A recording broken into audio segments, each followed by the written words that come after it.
সাবা অসাধারণ। আমি বারবার বলছিলাম যে খুব সিম্পল প্রেজেন্টেশন কিন্তু অনেক ইম্প্যাক্ট।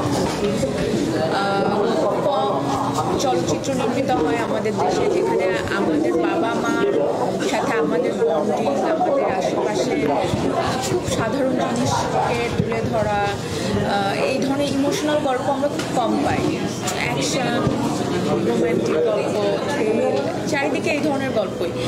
কিন্তু এরকম একটা খুব সাধারণ মা আর মেয়ের একটা জার্নি যে এত সুন্দর করে স্ক্রিনে দেখানো যায়। আমি আমার আম্মুকে নিয়ে আসছি, আমি বারবার দেখছিলাম আম্মু চোখ মুছতেছে, না আমি খুব ওই যে নাবিলাপুর মতো খুব নিজেকে ই করছিলাম। বাট আসলে এটা খুবই মানে একদম না অন্তরের মধ্যে গিয়ে লাগে। আমি আর যেমন মেহজাবিনের ফার্স্ট ফিল্ম যেটা ছিল ওইটা আমরাও একসাথে দেখেছিলাম। ওইটা দেখে আমি বলেছিলাম যে এই ছবিতে মেহজাবিন ছাড়া আমি আসলে ওইভাবে অন্য কাউকে ভাবতে পারছি না, এত অসাধারণ ওর অভিনয় ছিল।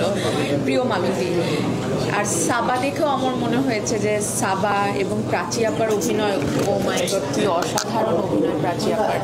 মানে এই যুগল প্রাচী আপা এবং মেহজাবিন, এই যুগল আমার মনে হয় ওটা ছাড়া এই ছবিটা আসলে হতো না। তো থ্যাংক ইউ সো মাচ পুরো টিমকে।